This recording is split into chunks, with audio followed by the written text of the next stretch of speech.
Graça e paz do Senhor Jesus, amém? Uma boa noite a todos.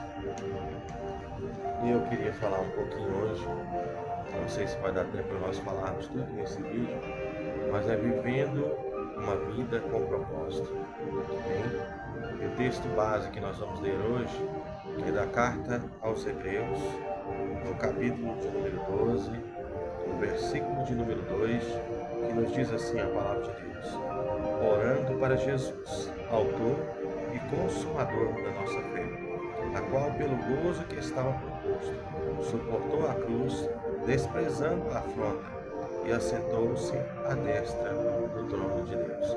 Amado Pai querido, eis aqui a tua palavra. Venha, Senhor, falar conosco esta noite, para a glória e louvor do teu santo nome, em nome de Jesus. Amém? Glória a Deus. Querido, você tem vivido o propósito de Deus para a tua vida? Amém? Tem alguma coisa te tirando o alvo? A palavra do Novo Testamento para pecado é harmatia, que quer dizer errar o alvo, né?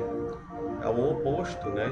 É soteros, que é acertar o alvo ou salvar-se, que vem o termo, cunhou-se o termo em teologia de soterologia, que é o estudo da salvação. Amém? A salvação do homem é prometida de Gênesis e Apocalipse, através de um Redentor, que é o Senhor Jesus Cristo. Amém? Filipenses 3,13, Paulo, ministrando a igreja de Filipe, olha o que ele diz aqui. Filipenses 3, 13 e 14. Irmãos, quanto a mim não julgo que o haja alcançado, mas uma coisa eu faço, e é que esquecendo das coisas que para trás ficam, e avançando para que estão diante de mim, prossigo para o alvo, pelo prêmio da soberana vocação de Deus em Cristo Jesus. Amém? Então, nosso alvo, acima de todas as coisas, deve ser Cristo, né? Paulo complementa lá na carta aos Romanos: quem nos separará do amor de Cristo Jesus? Será espada, principado, morte, tribulação, largura, altura, profundidade? Quem pode medir o amor de Cristo? Amém? Louvado seja o nome do Senhor. E provavelmente você já teve, talvez você tenha tido uma decepção com lideranças, com igreja. Mas eu quero te perguntar uma coisa: você tem olhado para o autor e consumador da sua fé? Você tem olhado para o alvo, que é Cristo? Jeremias 17,5 diz assim: maldito aquele que confia no homem. Porém, Jeremias 17,7 diz assim: bem-aventurado aquele varão, aquele varoa que confia no Senhor, e que será como árvore plantada junto a ribeiros, que no devido tempo estende as suas raízes para as águas e produz fruto e fruto com abundância. Refletindo ali o Salmo 1 de Davi. Amém? Isaías capítulo 43 diz assim: se tu eis que eu te escolhi desde o ventre da tua mãe, eu te chamei pelo teu nome, eu te disse: tu és meu. Se tu passares pelas muitas águas, elas não submergirão. Se tu passares pelo fogo, a chama não arderá em ti, porque sou eu teu Deus que te escolhi, te chamei pelo teu nome e te disse: tu és meu. Amém? A primeira grande verdade que eu quero que você entenda é que você nasceu com propósito. Amém? Pastor Rick Warren escreveu o livro Uma Vida com Propósito. E Deus me deu uma série de estudos que é vivendo com propósito de vida. Amém? Eu me lembro aqui do Viktor Frankl, que foi aquele psiquiatra judeu que esteve ali, passou por 3 campos de concentração. Ele era um psicanalista também, foi o criador da logoterapia. E ele dizia que ele motivava os seus colegas ali de suplício, de que eles estavam ali sendo martirizados pelos nazistas, prontos para passar pela morte. Ele dizia: olha, se cuide de você, se ame, se automotive. Quando o oficial vier, demonstre que você está bem.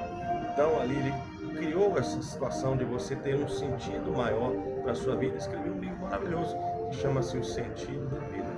Eu me lembro, por exemplo, de Carl Jung, quando ele diz que nós temos uma missão que transcende os obstáculos e as dificuldades. Eu não sei qual obstáculo, qual dificuldade você está passando, mas eu sei de uma coisa: Deus tem um propósito para a sua vida. Você nasceu com um propósito.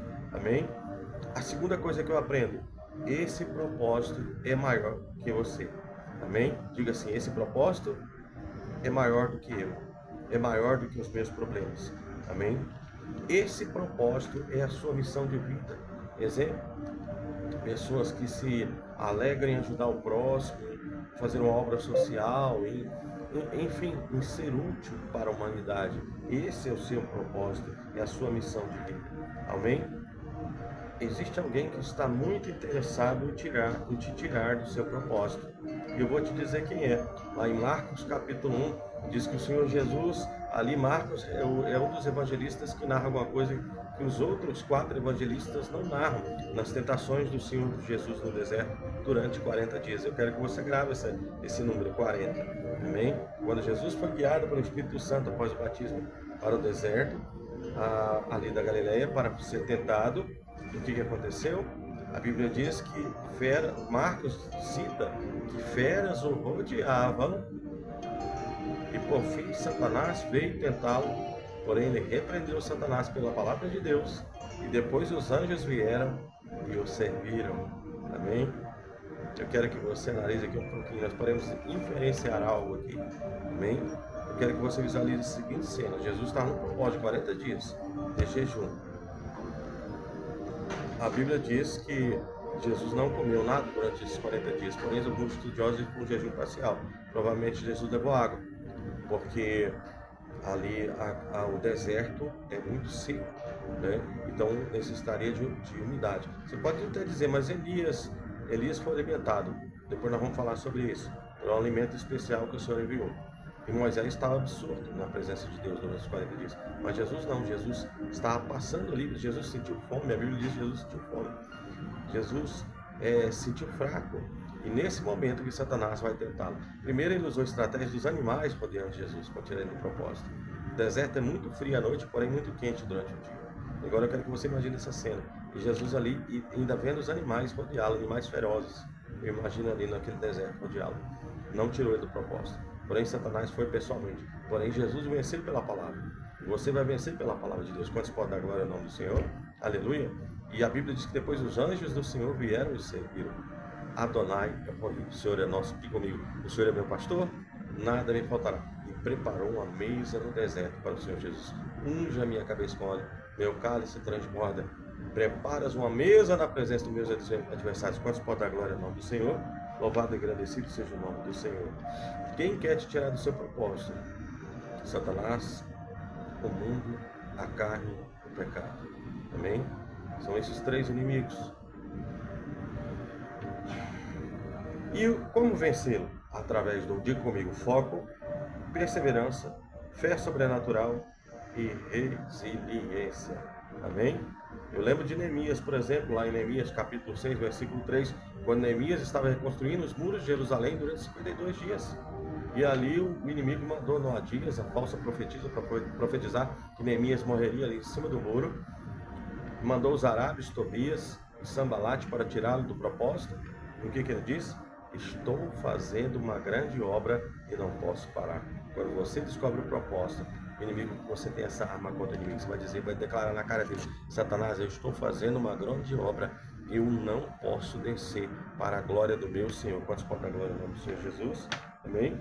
Eu lembro de Pedro, por exemplo, em Mateus capítulo 14, versículo 22 ao 36, quando Pedro caminhava sobre as águas, a Bíblia diz que quando o Senhor o chamou, ele saiu do barco e foi até Jesus. Porém, quando ele olhou para as ondas e para o vento contrário, ele começou a afundar. E Jesus tomou pela mão, o colocou no barco e disse: homem de pouca fé, por que duvidaste?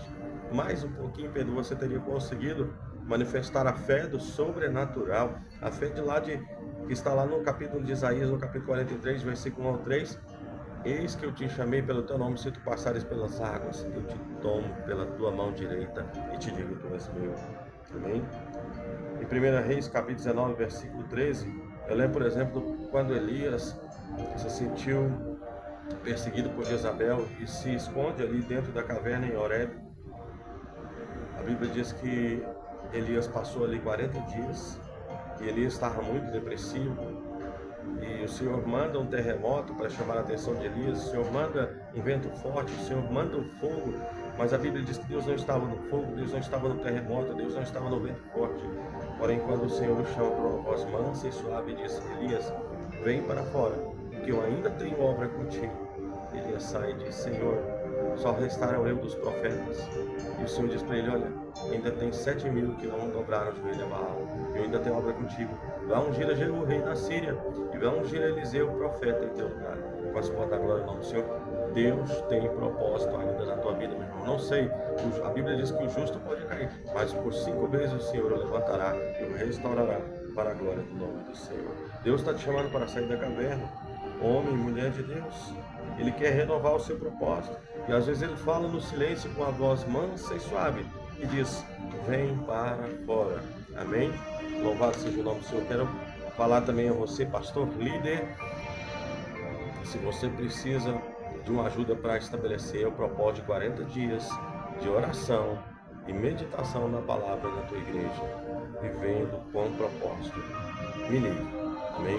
Eu creio que nós podemos ajudá-lo a viver esse propósito de Deus na sua vida e na vida do seu ministério. Nós temos testemunhos tremendos dos 40 dias de propósito. O número 40 na Bíblia é o número do novo de Deus. 40 dias Noé passou, 40 dias, 40 noites, Noé passou na arca. 40 dias, 40 noites, Moisés passou na presença de Deus lá em Monte Sinai.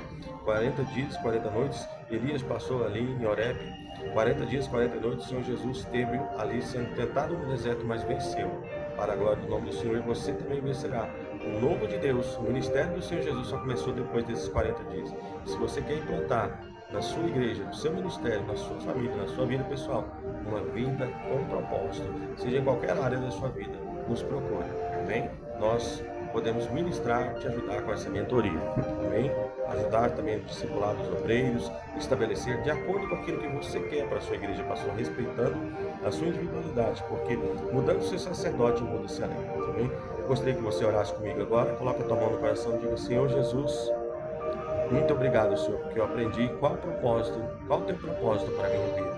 Eu te recebo como meu Senhor, meu único, suficiente Salvador. Perdoa os meus pecados, escreva o meu nome no céu, no livro da vida, e sela com teu sangue para o dia do arrebatamento. Derrama o teu Espírito sobre a minha vida, sobre a vida da minha casa, sobre a vida da minha família, sobre o meu ministério. Senhor, que eu venha viver esses 40 dias de propósito, Pai, estando debaixo desta unção, para que o teu nome seja glorificado na minha vida. Labrai de cantarabasuri andarabasi.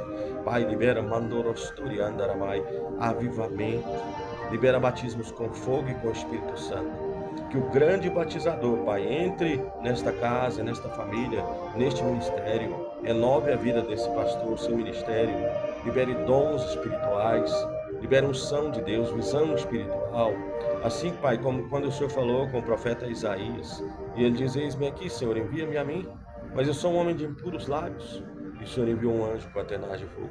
Então envia essa tenaz de fogo agora, para tocar os lábios do teu povo, e coloca as tuas palavras na boca dos teus servos, em nome de Jesus. Amém e amém. Viva com propósito. Que Deus te abençoe. Se você quer saber mais sobre o assunto, me procure. Aqui embaixo está o nosso contato. E que Deus o abençoe em nome de Jesus. Amém e amém.